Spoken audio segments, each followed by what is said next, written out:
इयत्ता 4थी विषय परिसर अभ्यास भाग 1 पाठ क्रमांक 15 माझा जिल्हा माझे राज्य हा पाठ्यघटक आज आपण अभ्यासणार आहोत.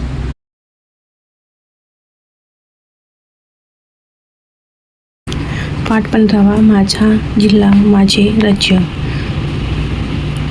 करून पहा बरे, ह्या चित्रामध्ये आपल्याला काय दिसतं, एक झाड दिसतं व तरी छोटे छोटे पार्ट दिसतात बाजूला.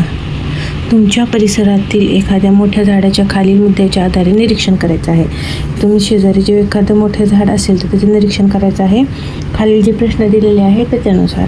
तर पहिला क्वेश्चन काय आहे, झाडाचे वेगवेगळे भाग कोणते आहेत ते तुम्हाला वहीमध्ये नोंदणी करायची आहे.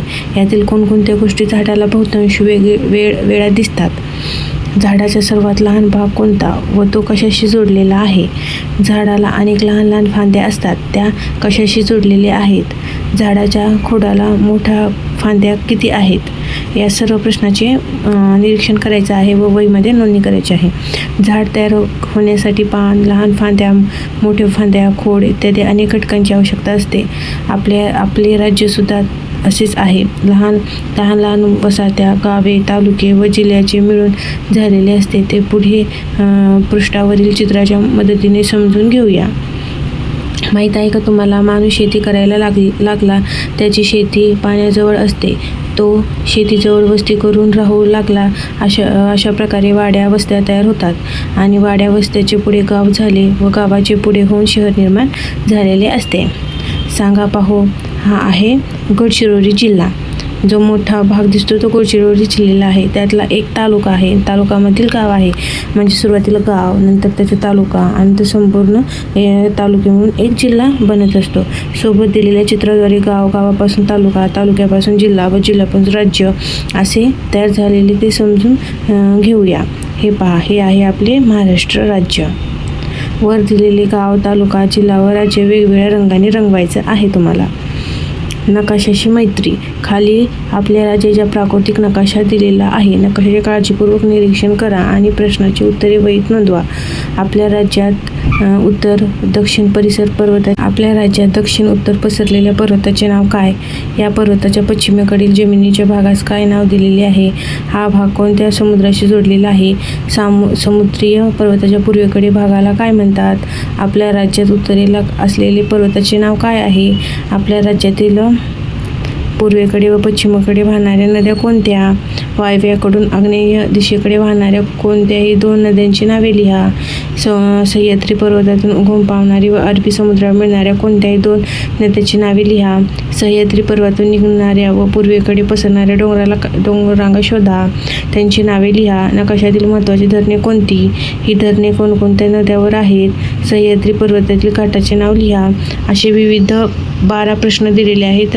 तर ते या खालच्या प्राकृतिक नकाशामध्ये शोधायचे आहे. कोणता समुद्र आहे. पश्चिमेला अरबी समुद्र आहे. तर तसेच पश्चिम वाहिन्या नद्या कोणत्या, पूर्व वाहिन्या नद्या कोणत्या.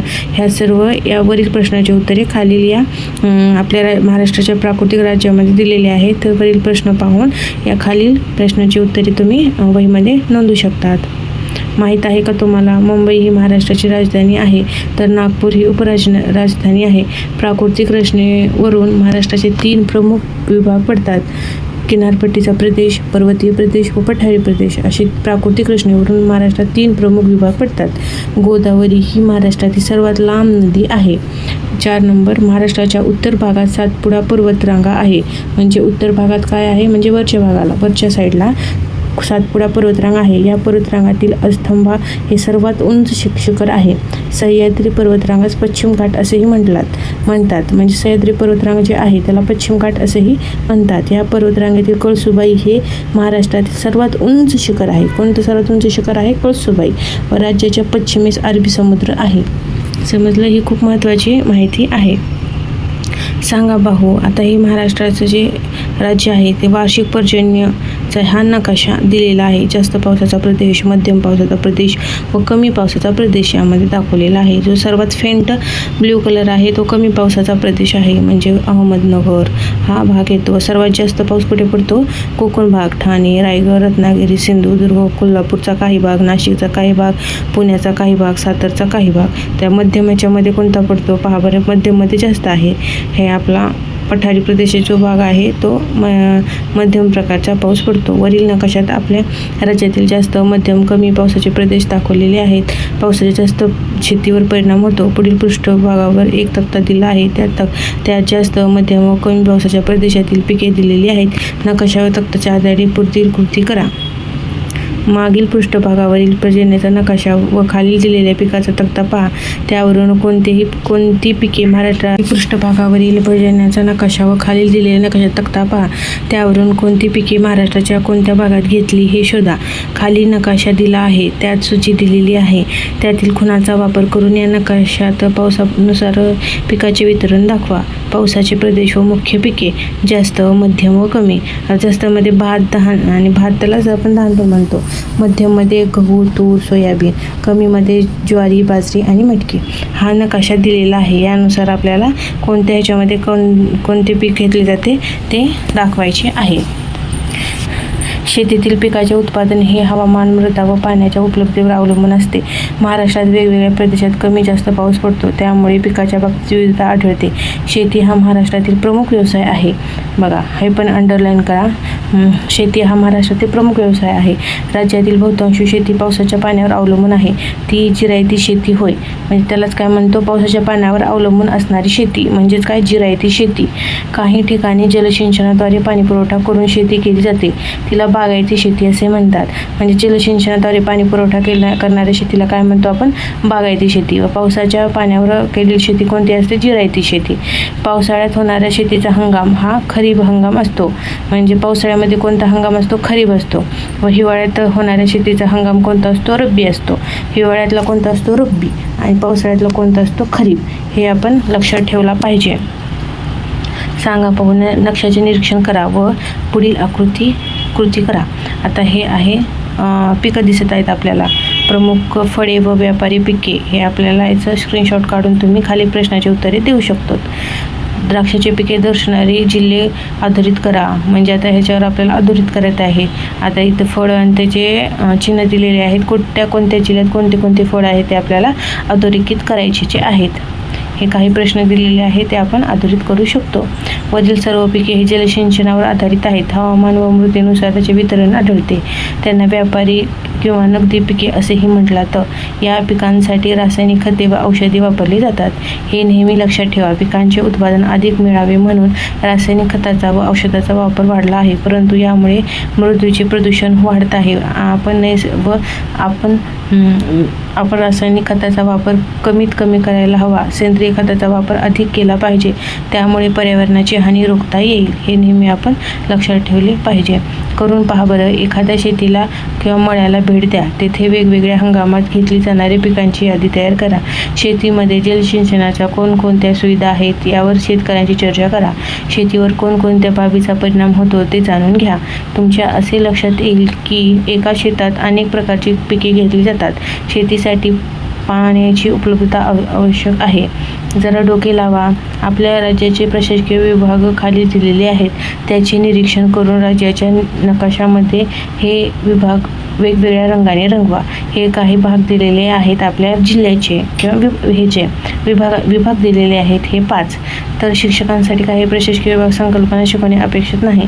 आवश्यक तेथे मार्गदर्शन करावे. हे आहे आपला महाराष्ट्र राज्य. तर याच्यामध्ये आपल्याला जे 5 प्रशासकीय विभाग आहेत ते वेगवेगळ्या रंगाने रंगवायचे आहेत. हे वरील दिलेले आहे. ते कुठं मॅच होतं ते पाहून त्याला आपल्याला रंग द्यायचे आहेत.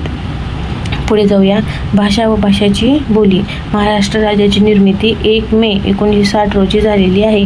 भारतातील राज्याची निर्मिती भाषेच्या आधारावर झालेली आहे. मराठी ही महाराष्ट्राची राज्यभाषा आहे.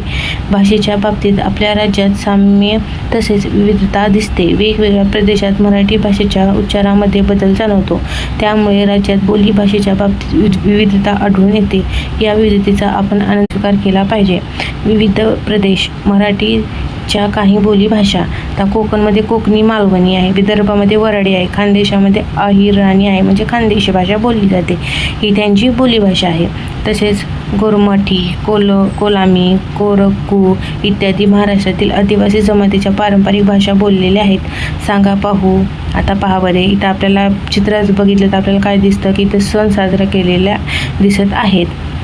गणपती दिसतोय, पोळा दिसतोय, दिवाळी दिसते, ईद मुबारक दिसते. आपल्या राज्यात परंपरेनुसार सण उत्साहात विविधता आढळते. दिवाळी, दसरा, ख्रिसमस, ईद इत्यादी सर्वच सण साजरे करतात.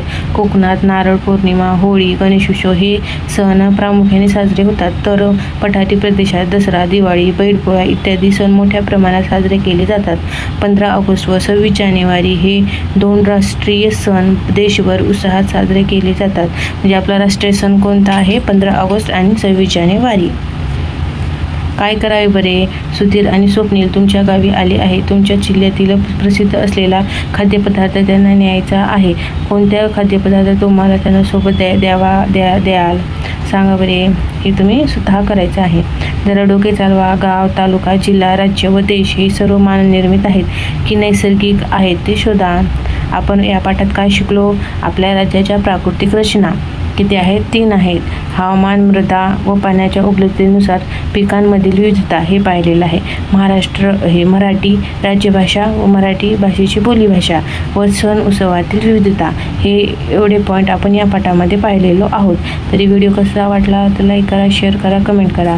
पुढील पाठ हा पुढील व्हिडिओमध्ये पाहणार आहोत. धन्यवाद.